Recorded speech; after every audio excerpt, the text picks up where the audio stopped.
Good morning and welcome back to our academic writing, your common English paper.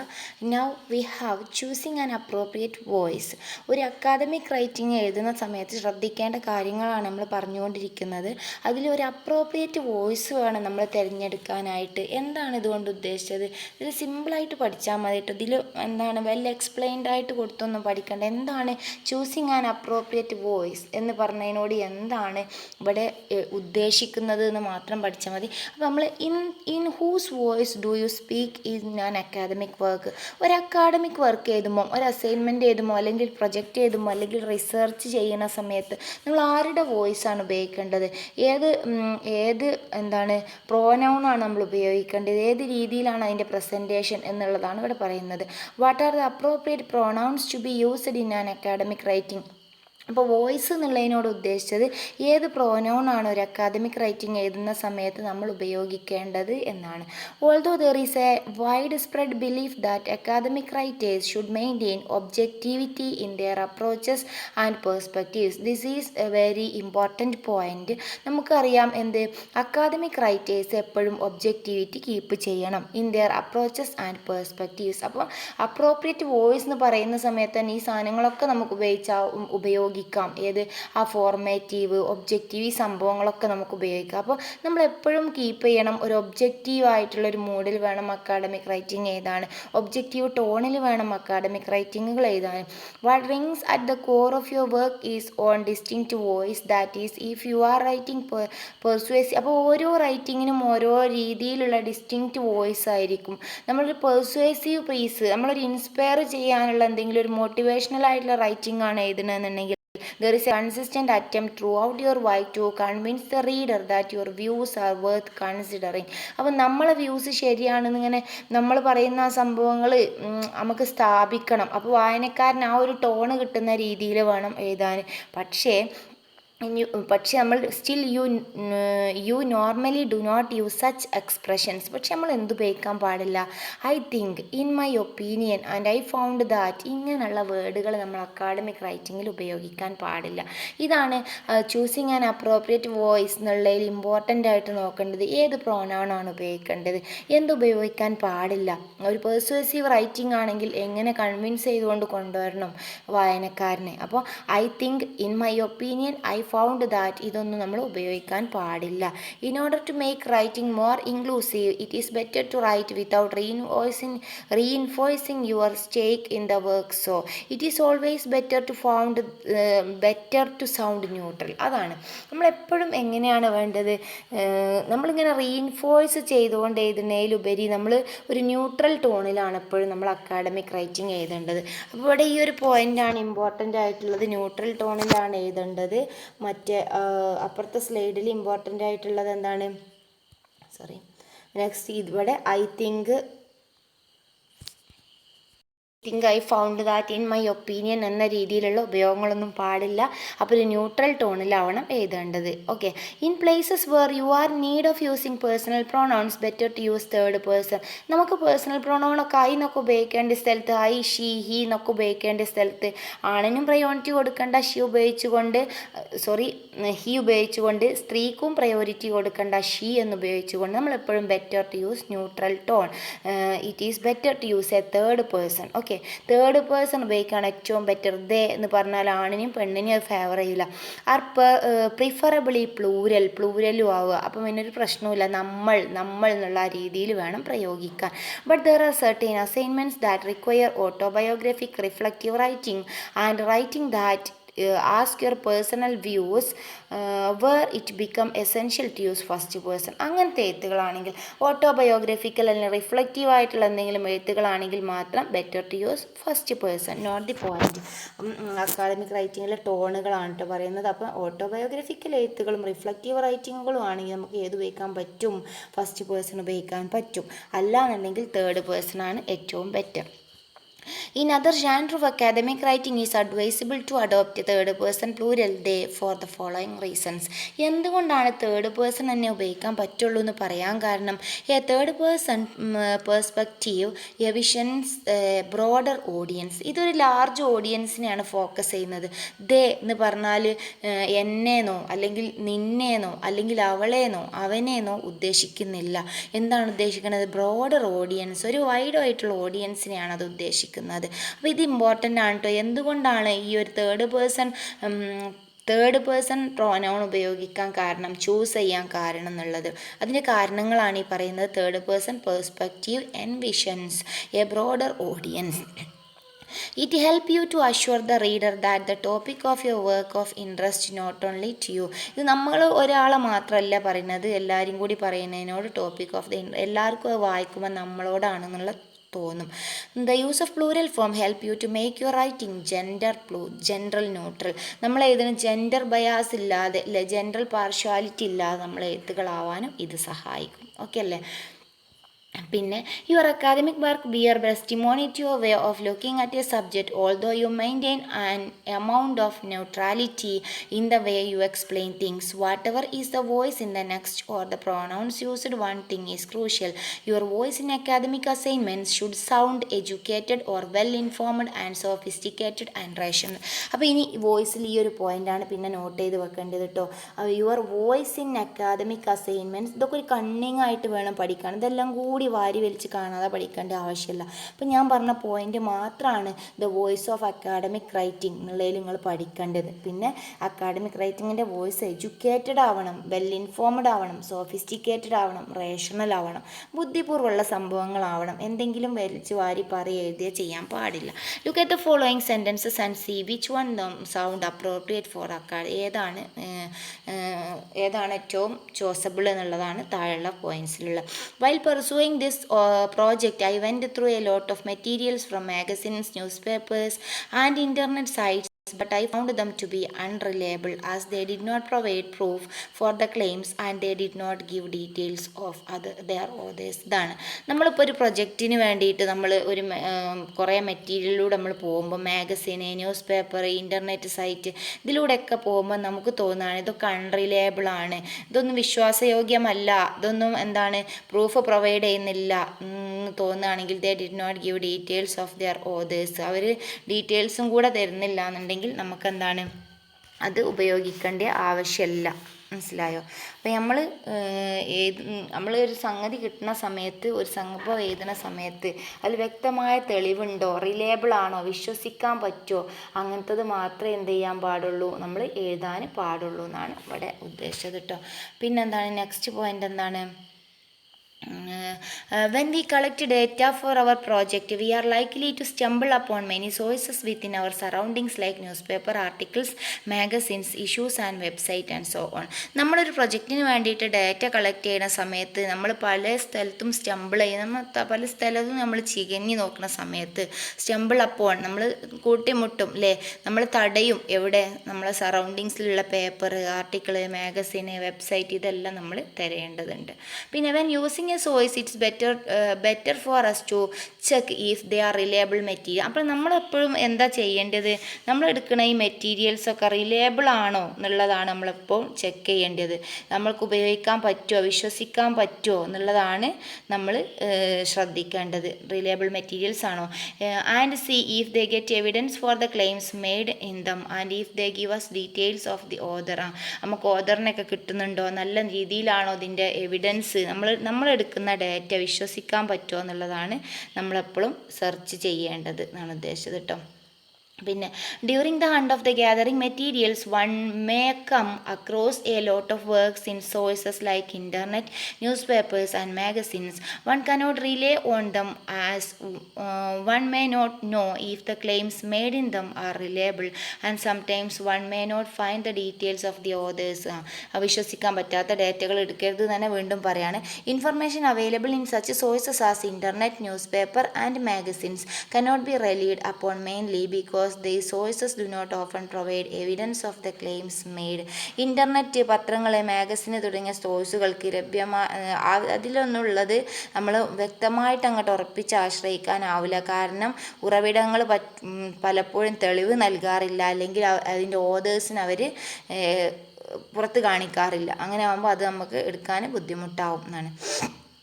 പിന്നെ it is obvious that the fourth example is the most suitable as it's addressing the problem in an objective manner. Moreover the fourth sentence is less wordy and clearer. You can try writing sentence in different voices and compare which of your sentence convey the ideas in more directly. ഏതാണ് ഡയറക്റ്റും ക്ലിയറുമായിട്ട് idea provide ചെയ്യുന്നത്, അതാണ് നമ്മൾ ഏറ്റവും എടുക്കാൻ നമുക്ക് പ്രാപ്തമായത് എന്നാണ് ഉദ്ദേശിച്ചത്. അപ്പോൾ ഈ ഒരു വോയിസ് ഓഫ് അക്കാഡമിക് റൈറ്റിംഗ് എന്നുള്ളതിൽ നമുക്ക് കാര്യമായിട്ട് മനസ്സിലാക്കേണ്ടത് പ്രധാനമായിട്ടും അതിൽ പഠിക്കേണ്ട ഒരു ഭാഗം എന്താണെന്ന് വെച്ചാൽ, എന്താണ് വോയിസ് അല്ലേ. There is a wide spread belief that academic writers should maintain objectivity in their approaches and perspectives. What rings at the core of your work is your own distinct voice. നമ്മൾ വോയിസിൽ തന്നെയാണ് ഈ സംഭവങ്ങൾ എന്നുള്ളത് നമ്മൾ ഉറപ്പ് വരുത്തണം. That is if you are writing persuasive piece, there is consistent attempt throughout your work to convince the reader that your views are worth considering. അതാണ് അല്ലെ, പെർസ്വേസീവ് റൈറ്റിംഗ് ആണ് എഴുതണമെന്നുണ്ടെങ്കിൽ നമ്മൾ വായനക്കാരനെ നമ്മളെ വ്യൂസ് സ്വീകരിക്കണ രീതിയിൽ വേണം നമ്മളുടെ വാക്കുകൾ. Still you normally do not use such expressions. എന്താ പറഞ്ഞത്, I think, in my opinion, I found out that. ഇതൊന്നും ഉപയോഗിക്കാൻ പാടില്ല. പിന്നെ എപ്പോൾ നമുക്കത് ഉപയോഗിക്കാം, in order to make your writing more inclusive it is better to write without reinforcing your stake in the work. നമ്മളൊരിക്കലും റീഇൻഫോഴ്സ് ചെയ്തുകൊണ്ട് ഇങ്ങനെ എഴുതരുത്. അവരെങ്ങനെ നമ്മളേക്ക് അങ്ങോട്ട് ആഡ് ചെയ്തുകൊണ്ട് ഭയങ്കരമായിട്ട് നമ്മൾ തന്നെ സ്വീകരിക്കണം, അങ്ങനെയായിട്ട് അങ്ങോട്ട് എഴുതരുത് അല്ലേ. So it is always better to sound neutral. Inclusive writing ആണെങ്കിൽ ഏറ്റവും നല്ലത് ഏതാണ്, ന്യൂട്രലാണ്. Whatever is the voice in the text, one thing is crucial. നമ്മളൊരു അക്കാഡമിക് റൈറ്റിംഗ് എഴുതുമ്പോൾ ഒരു കാര്യം ക്രൂഷ്യലായിട്ട് നോക്കണം. Your voice in academic assignment should sound educated, well informed, sophisticated and rational. ഇത്രയും കാര്യം മാത്രമേ നമ്മൾ ഇതിൽ നോക്കാനുള്ളൂ ഈ ഒരു വോയിസ് ഓഫ് അക്കാഡമിക് റൈറ്റിങ്ങിൽ. Next, the process of writing academic എസ്സേയ്സ്. ഒരു അക്കാഡമിക് റൈറ്റിംഗ് എഴുതുന്ന പ്രക്രിയയാണ് ഇനി പറയാൻ പോണത്. Essay writing is one of the most common. ഒരു എസ്സേ അല്ലേ, അക്കാഡമിക് എസ്സേ എഴുതുന്ന പ്രോസസ്സിൽ എന്തൊക്കെ, ഇത് ഇമ്പോർട്ടൻ്റ് ആണ് കേട്ടോ. Essay writing is one of the most common assignment format for the college students. An essay contains a set of paragraphs structured in a logical manner. Paragraphs are regarded as the building blocks of an academic essay. Use of bullet points and side headings are to be avoided in academic essays unless they are unavoidable. Okay, നോക്കൂ, ഇത് നമ്മൾ ഒരു essay എഴുതുന്ന രീതിയാണ്. നമ്മൾ ധാരാളം എസ്സേകൾ എഴുതാറുണ്ട് ഇല്ലേ നമ്മൾ പഠിക്കുന്ന സമയത്ത്. പക്ഷേ എസ്സേക്ക് കുറച്ച് റൂൾസ് ഫോളോ ചെയ്യേണ്ടതായിട്ടുണ്ട്. എസ്സേ റൈറ്റിംഗ് പറഞ്ഞാൽ ഒരു കോമൺ അസൈൻമെൻ്റ് ആണ് കോളേജ് സ്റ്റുഡൻസിന്. An essay contains a set of paragraph structured in a logical manner. ഒരു എസ്സേയിൽ എന്താണ്, സെറ്റ് ഓഫ് പാരഗ്രാഫ് ലോജിക്കൽ മാനറിൽ ഓർഡർ ചെയ്തതാണ് ഒരു എസ്സേ എന്ന് പറഞ്ഞാൽ. അങ്ങനെയാണ് എസ്സേ വേണ്ടത്, നമ്മൾ എസ്സേനെ കുറിച്ചിട്ടല്ല കേട്ടോ. ഒരു ലോജിക്കൽ മാനറിൽ സ്ട്രക്ചർ ചെയ്ത പാരഗ്രാഫുകൾ അടങ്ങുന്നതാണ് ഒരു essay. Paragraphs are regarded as the building blocks of an academic essay. Paragraph എന്ന് പറഞ്ഞത് ഒരു അക്കാഡമിക് എസ്സേയുടെ ബിൽഡിംഗ് ബ്ലോക്കുകളാണ്. ഓക്കെ, യൂസ് ബുള്ളറ്റ് പോയിൻറ്റും സൈഡ് ഹെഡിങ്സും എസ്സേയിൽ ഉപയോഗിക്കാൻ അവോയ്ഡ് ചെയ്യുകയാണ് നല്ലത്. ബുള്ളറ്റ് പോയിൻ്റ് ഒന്നും എസ്സേയിൽ ഉപയോഗിക്കാൻ പാടില്ല. അതൊക്കെ സൈഡ് ഹെഡിങ്ങുകളൊക്കെ ഒഴിവാക്കിയാൽ നല്ലതാണ്. ഓക്കെ, പിന്നെ as you have understood in the previous unit, an academic essay is typically structured in 3 types of paragraphs. നമ്മൾ മുന്നത്തെ അധ്യായത്തിൽ പഠിച്ചു ഒരു എസ്സേയിൽ എത്ര പാരഗ്രാഫ് ഉണ്ടാവും. Introductory paragraph, minimum of 3 body അങ്ങനെ 5 പാരഗ്രാഫും ഒരു കൺക്ലൂഡിങ് പാരഗ്രാഫുമാണ് ഒരു എസ്സേയുടെ പാരഗ്രാഫ് സ്ട്രക്ചർ. നോട്ട് ചെയ്യണം കേട്ടോ. An introductory paragraph, minimum 3 body paragraphs, പിന്നെ ഒരു concluding paragraph. The first paragraph serves as an introduction and last paragraph conclusion. നമ്മുടെ ചെറിയൊരു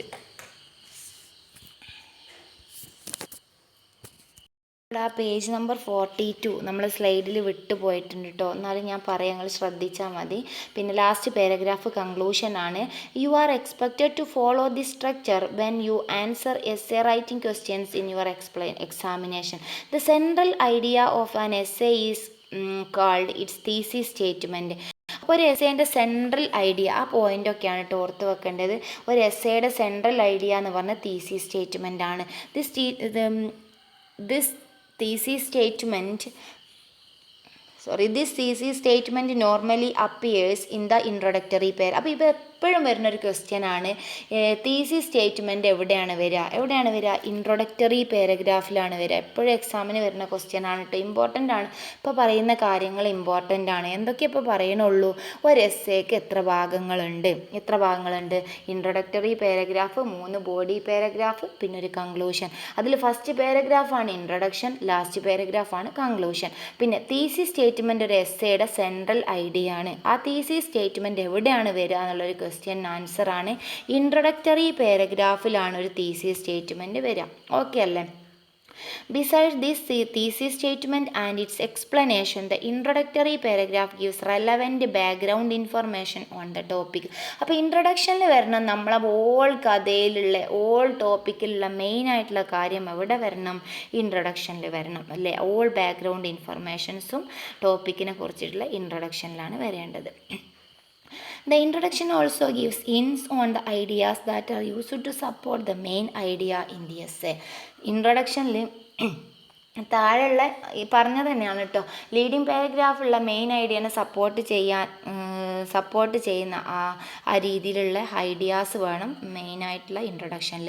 പിന്നെ body paragraphs are the most important section in an essay. Body paragraph ഏറ്റവും important ആണ് ഒരു എസ്സേയിൽ. Each body paragraph presents one point that support the central idea followed by the explanation, substantiation and the evidence. 3 types of sentences are generally used in a body paragraph. അപ്പോൾ body പാരഗ്രാഫിൻ്റെ ഒരു structure എങ്ങനെയാണ് നാട്ട് പറയുന്നത്? അത് first പാരഗ്രാഫിനെ support ചെയ്തുകൊണ്ടാവണം. എന്ത്? Body paragraph first പാരഗ്രാഫിനെ സപ്പോർട്ട് ചെയ്തുകൊണ്ടാവണം. ഫസ്റ്റ് പാരഗ്രാഫ് മീൻസ് ഫസ്റ്റ് ഇൻട്രൊഡക്ഷനെ സപ്പോർട്ട് ചെയ്തുകൊണ്ടാവണം. പിന്നെ supporting sentences or substantiation that elaborate the topic. പിന്നെ അടുത്ത ബോഡി പാരഗ്രാഫിൽ അതിൻ്റെ ഒരു എക്സ്പ്ലനേഷൻ ആവണം വരാൻ. പിന്നെ initiation, transition to the next point or concluding statement of the topic of the para. പിന്നെ കൺക്ലൂഡിങ് സ്റ്റേറ്റ്മെൻറ്റിൻ്റെ ഒരു എക്സ്പ്ലനേഷൻ. അങ്ങനെ അതിൻ്റെ ഒരു കൺക്ലൂഷനിലേക്ക് എത്തുന്ന രീതിയിൽ വേണം last body paragraph. The number of body paragraph varies depending on the number of points used in the to support the central idea of the essay. നമ്മൾ ഇൻട്രൊഡക്ഷനിൽ എത്ര സെൻട്രൽ ഐഡിയ കൊടുത്താണ് ആ ഐഡിയക്ക് അനുസരിച്ചാവും പാരഗ്രാഫിൻ്റെ ഡിവിഷൻ. അപ്പം നമ്മൾ ഇൻട്രൊഡക്ഷനിൽ നമ്മൾ 3-4 കാര്യങ്ങൾ നമ്മൾ എക്സ്പ്ലെയിൻ ചെയ്യാൻ 3-4 സംഭവങ്ങൾ മെയിൻ ഐഡിയ നമ്മൾ കൊടുത്തുകയാണെങ്കിൽ 4 പാരഗ്രാഫ് ബോഡി ഉണ്ടാവും. കാരണം ഓരോ പാരഗ്രാഫിലും ഓരോ കണ്ടൻറ്റുകൾ എടുത്തിട്ട് എക്സ്പ്ലെയിൻ ചെയ്യും. അപ്പം 4 ബോഡി പാരഗ്രാഫ് ഉണ്ടാവും. അപ്പം നമ്മളെ പോയിൻറ്റിനനുസരിച്ചായിരിക്കും ഒരു ബോഡി പാരഗ്രാഫിൻ്റെ എണ്ണം തീരുമാനിക്കുക. Okay. Hope you understood. But the number of introductory and concluding paragraph remains the same. പക്ഷേ ഇൻട്രൊഡക്ഷൻ ഒരു പാരഗ്രാഫ് ഉണ്ടാവാൻ പാടുള്ളൂ. കൺക്ലൂഷൻ ഓൾസോ ഉണ്ടാവാൻ പാടുള്ളൂ. The layout of an essay containing four body paragraph is shown here. നമുക്കൊരു layout just ഇതൊന്ന് നോക്കാം. ഇതുവരെ പറഞ്ഞ കാര്യത്തിൻ്റെ തന്നെ ഒരു സമ്മപ്പാണ് കേട്ടോ. ഇൻട്രൊഡക്ഷനിൽ എന്തൊക്കെയാണ്? First paragraph of your essay. Introduction ഇതൊക്കെ ഇമ്പോർട്ടൻ്റ് ആട്ടോ. ഇതൊക്കെ ഇങ്ങനെ തന്നെ എക്സാമിന് എഴുതിയേക്കാം പറ്റും. ഇൻട്രൊഡക്ഷനിൽ first paragraph of your essay ആണ് introduction. It is background information and introduces the topic. ഈ ഇൻട്രൊഡക്ഷനിലാണ് എന്ത് സംഭവിക്കുക? നമ്മളെ ടോപ്പിക് ഇൻട്രൊഡ്യൂസ് ചെയ്യൽ എവിടെയാണ്? ഇൻട്രൊഡക്ഷനിലാണ്. അപ്പോൾ ഇങ്ങനെയൊക്കെ വേണം കേട്ടോ. ഇനി നിങ്ങൾ എസ്സേ എഴുതുന്ന സമയത്ത് ഇൻട്രൊഡക്ഷനിലാണ് ടോപ്പിക് ഇൻട്രൊഡ്യൂസ് ചെയ്യുക. പിന്നെ ഇത് ഇമ്പോർട്ടൻ്റ് പോയിൻ്റാണ്. തീസിസ് സ്റ്റേറ്റ്മെൻറ്റ് അല്ലെങ്കിൽ മെയിൻ ഐഡിയ എവിടെയാണ് ഉണ്ടാവുക? ഇൻട്രൊഡക്ഷനിലാണ്. Elaborate the main idea. പിന്നെ മെയിൻ ഐഡിയനെ ജസ്റ്റ് ഇലാബറേറ്റ് ചെയ്യുക. Gives hints on the plan of the essay. നമ്മൾ ഏത് പ്ലാനിലാണ് ഈ എസ്സേ പോകുന്നത് എന്നൊക്കെ ഇൻട്രൊഡക്ഷനിൽ പറയാം. പിന്നെ ഫസ്റ്റ് ബോഡി പാരഗ്രാഫിൽ എന്താ ഉണ്ടാവുക?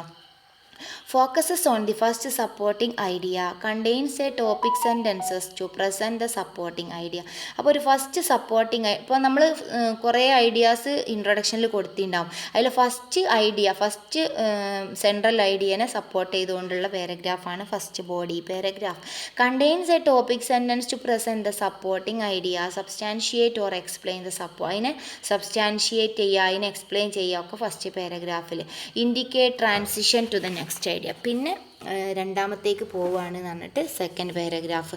Focuses on the second supporting idea. ഇവിടെ ഇതൊക്കെ ഏതാ സപ്പോർട്ടിങ് ഐഡിയാസ്? നമ്മൾ ഇൻട്രൊഡക്ഷനിൽ കുറേ സെൻട്രൽ ഐഡിയ കൊടുത്തിട്ടുണ്ട്, അതിനെയാണ് ഇലാബറേറ്റ് ചെയ്യണത് കേട്ടോ. അപ്പോൾ സെക്കൻഡ് സപ്പോർട്ടിങ് ഐഡിയൻ ഇലാബറേറ്റ് ചെയ്യാണ്. Contains a topic sentence to present the supporting idea, substantiate or explain the supporting idea, indicate transition to the next idea. Next body paragraph focus on third supporting. അതൊന്നുമില്ല മനസ്സിലാക്കാൻ. Fourth paragraph ആകുമ്പോൾ fourth ഐഡിയനെ support ചെയ്യുക, പിന്നെ അതിനെ substantiate ചെയ്യുക, അതിൽ നിന്ന് മറ്റേതിലേക്ക് പോവുക. ഇനി ലാസ്റ്റാണ് നോക്കാനുള്ളത് കൺക്ലൂഷൻ അല്ലേ. കൺക്ലൂഷൻ ആകുമ്പോൾ എന്താണ്?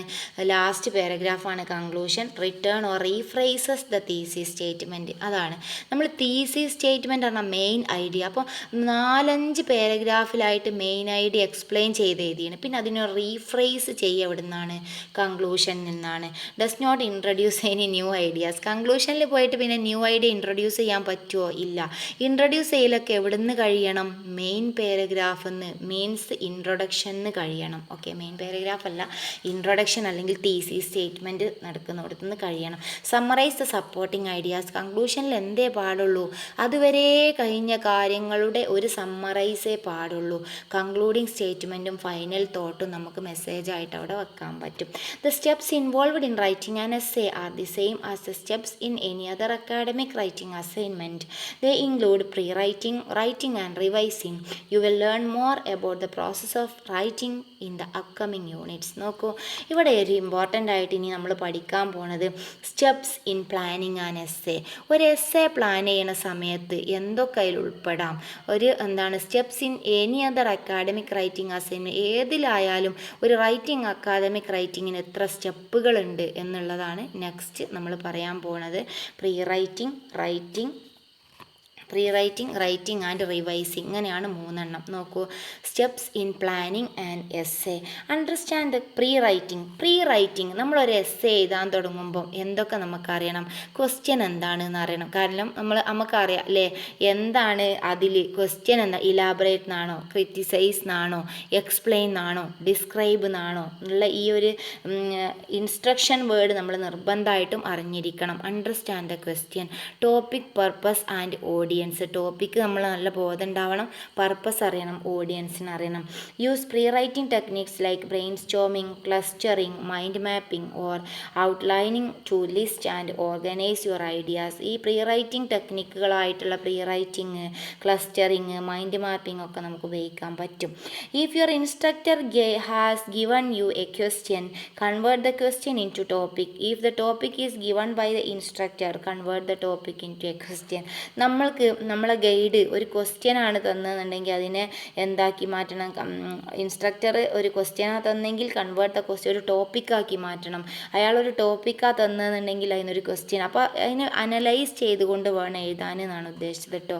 ഈഫ് ഓൺലി എ കീവേഡ്, നമുക്കൊരു കീവേഡ് മാത്രമേ ക്വസ്റ്റ്യനിലുള്ളൂ എന്നുണ്ടെങ്കിൽ you are required to frame topic as the well as the question or questions. അത് നമ്മൾ എലാബറേറ്റ് ചെയ്ത് അതിൻ്റെ രീതിയിലാക്കിയിട്ട് വേണം എഴുതാൻ. അതാണ് പ്രീ റൈറ്റിംഗ്. റൈറ്റിങ്ങിൻ്റെ മുമ്പ് നമ്മൾ ചെയ്യേണ്ട കാര്യങ്ങളാണ് ഇതൊക്കെ.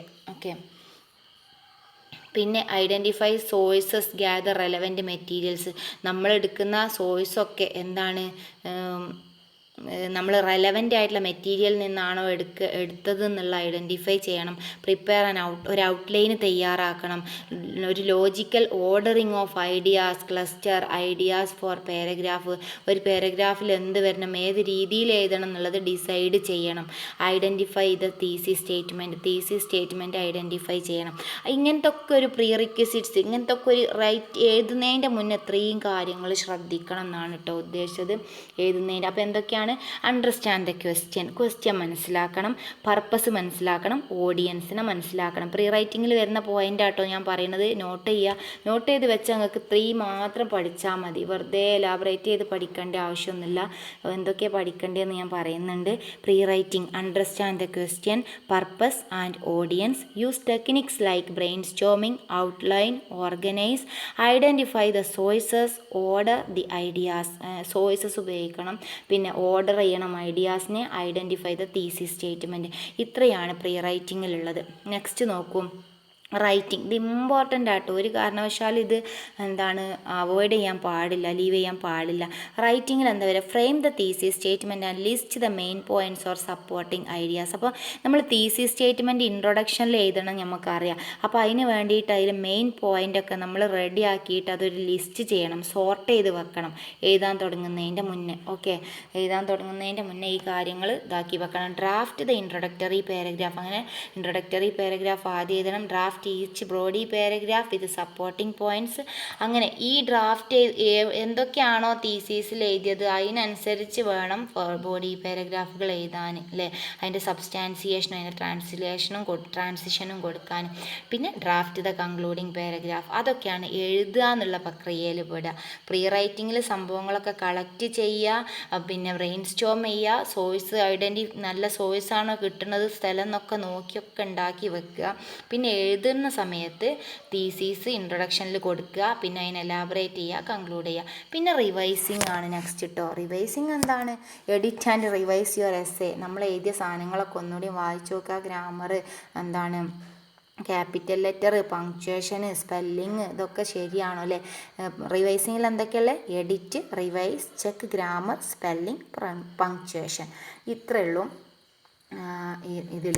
പിന്നെ നമ്മൾ എന്തൊക്കെയാണ് ഈ ഒരു as discussed earlier, you may consider each essay is an answer to a specific question.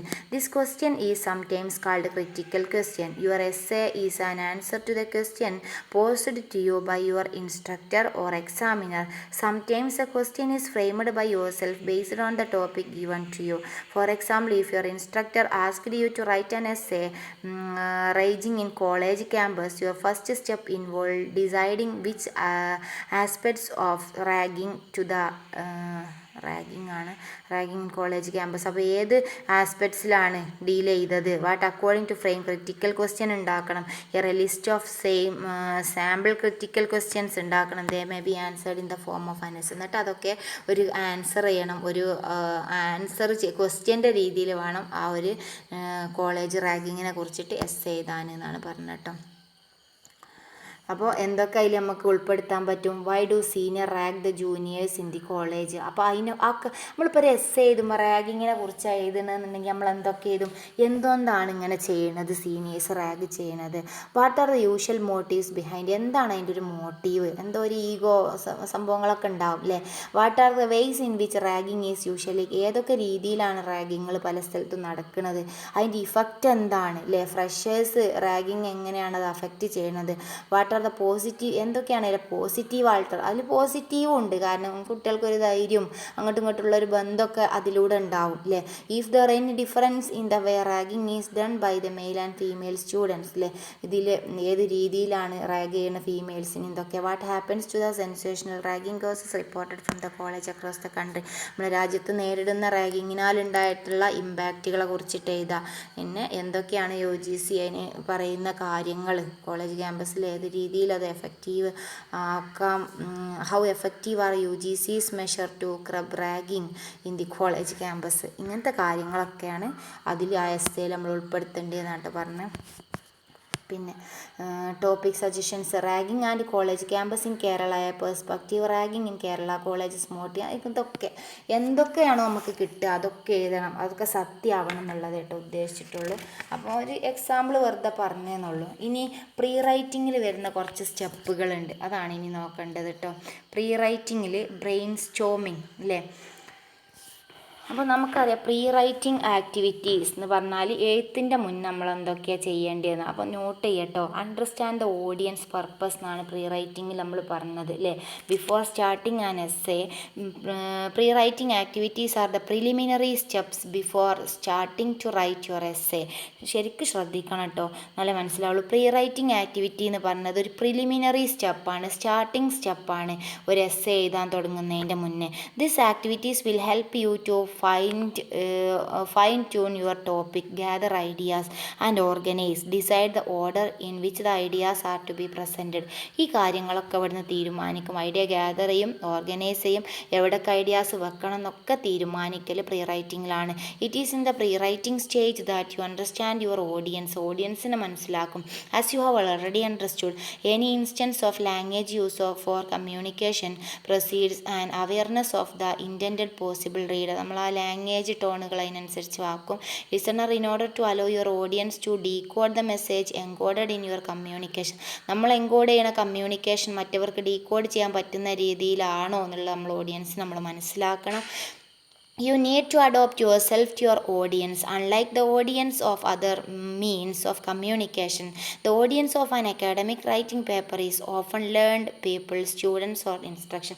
എന്തായാലും പ്രീ റൈറ്റിങ്ങിൽ പഠിക്കേണ്ടത് എന്താ വെച്ചാൽ ബ്രെയിൻ സ്റ്റോമിങ്. പ്രീ റൈറ്റിങ്ങിൽ എന്തൊക്കെ പെടും, എഴുതുന്നതിൻ്റെ മുന്നുള്ള സംഭവമാണ് ബ്രെയിൻ സ്റ്റോമിങ് അല്ലേ. It is the group activity to generate ideas.